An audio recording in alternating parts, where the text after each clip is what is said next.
All set for Mr. Danny DeVito.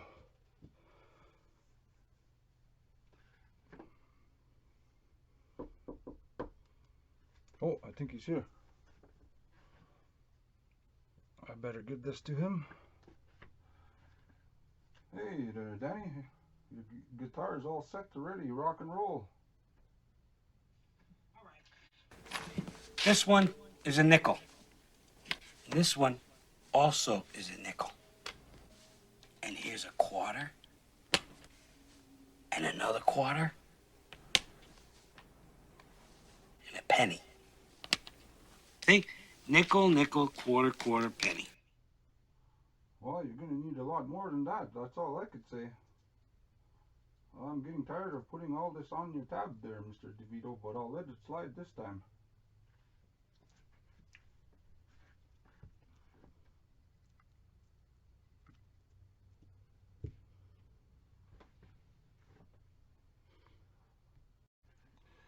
Greetings, folks. Welcome to the Spankey Guitar YouTube channel.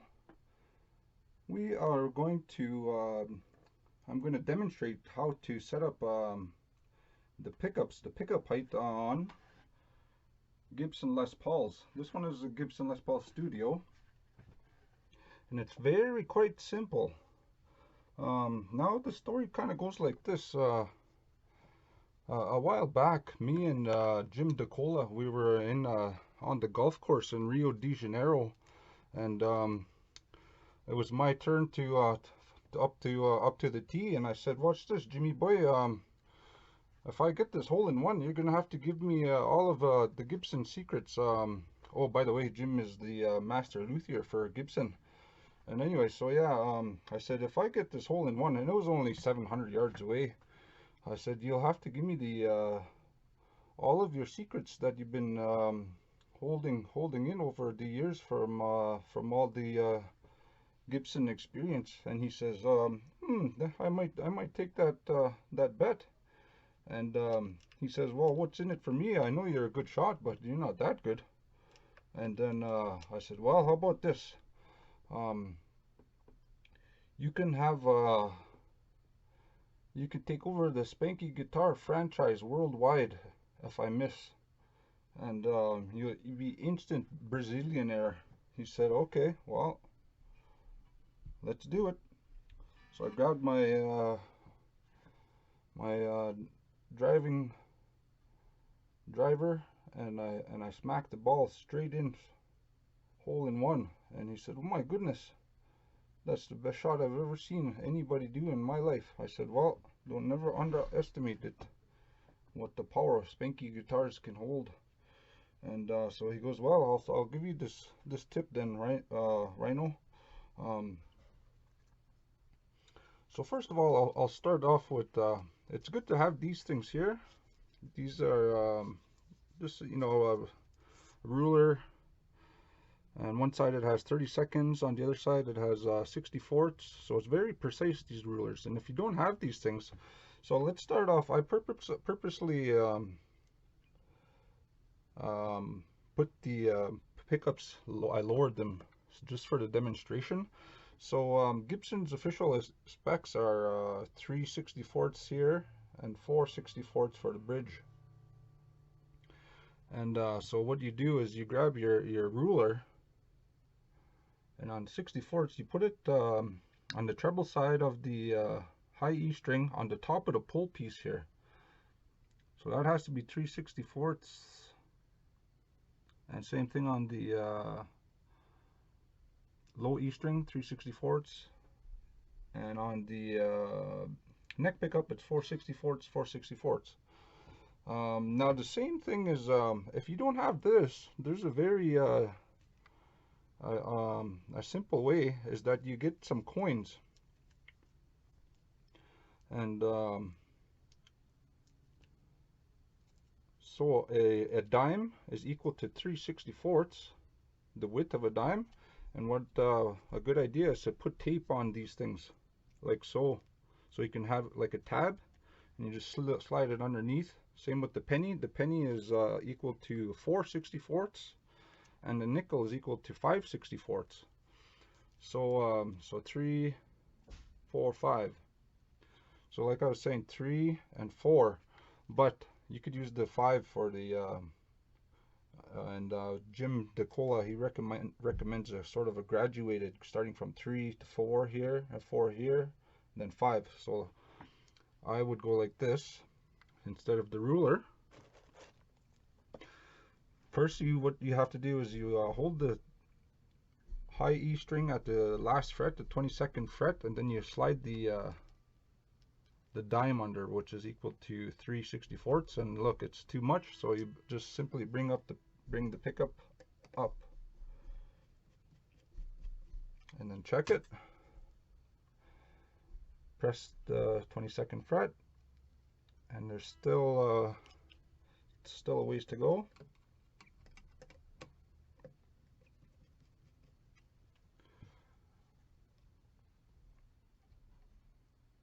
And there we go. The dime just barely fits underneath, but you don't have to force it, and that means that's the perfect height, 3/64. And then you can use the dime again for the bass side, but like I said, because of the radius of the fingerboard, the pull pieces, you should be adjusting the pull pieces also to have the two outer pull pieces flush with the top of the pickup cover, and then the next two slightly higher, and then these middle two here even slightly higher than those two, because of the radius of the fretboard. And so similarly with the pickup height, the way the top of the carve of the maple top is, and you want to compensate for that, and the thickness of the gauge of the strings also has an effect as well. So I'm going to hold the 22nd fret, low E string, top of the pull piece, and look, there's too much gap, so let's bring that one up as well.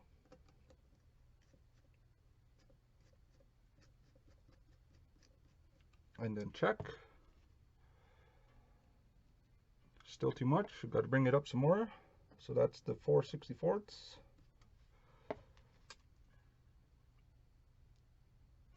Still a little bit too much.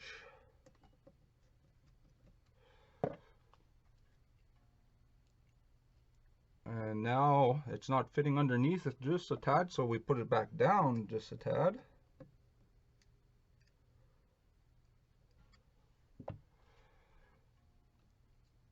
And there we go, look, the penny just fits. So that's 4/64 for the penny. Then we'll go to the 4/64 again on the neck pickup on the treble side. So the gap is too wide. Let's close the gap. So bring the pickup height closer to the high E string. Check again. And that's just perfect there. And you could use the penny again for the 4/64 on this side, but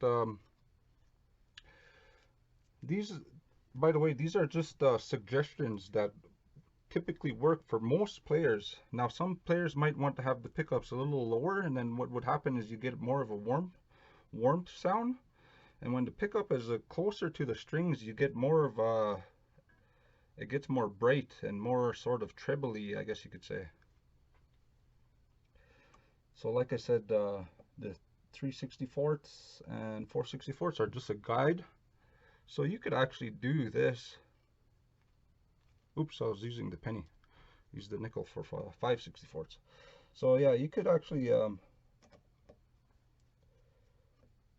it really isn't, this is the best way to get the most out of your pickups. But if you're like Seymour Duncan, he doesn't use the ruler or the pennies or anything. He has a good ear and just uses his eyeballs and his ears. So that fits just right. So there you go, folks. Your pickup height are set up to Gibson specs. And how long did that take? That only took 8 minutes. Well, plus if I wasn't blabbing as much, but so yeah, in under 5 minutes you can have your guitar set up, and no need to take it to the guitar shop. Save yourself $60 or whatever they charge. Not sure what they charge. And same thing with the the same scenario with your string height.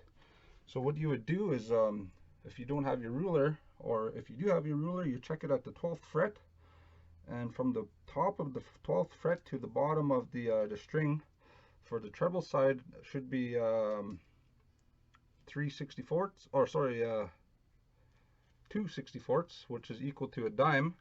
So you just put your dime and slip it underneath, and if it fits underneath, that means it's 2/64ths. And on the low E side, you use your nickel, which is 5/64ths, and it just fits underneath. So there, the string height is good, pickup height is good, and there we have it. That's all you got to do. I hope that helped some of you guys. Oh, by the way, I don't know Jim DeCola. I was joking around. I don't. I've never met him or talked to him in my life. I did, but I did learn the coin trick is Jim's coin, the thickness gauges. I did learn that from him, but he has Gibson. For those of you that don't know, that they have a new channel, a YouTube channel, GibsonTV.com, YouTube channel, something like that. And they're recently coming out with all sorts of tips of how to set up your pickup height, your neck relief, and so yeah, that's where I got that trick from. I actually we never went golfing ever, so just thought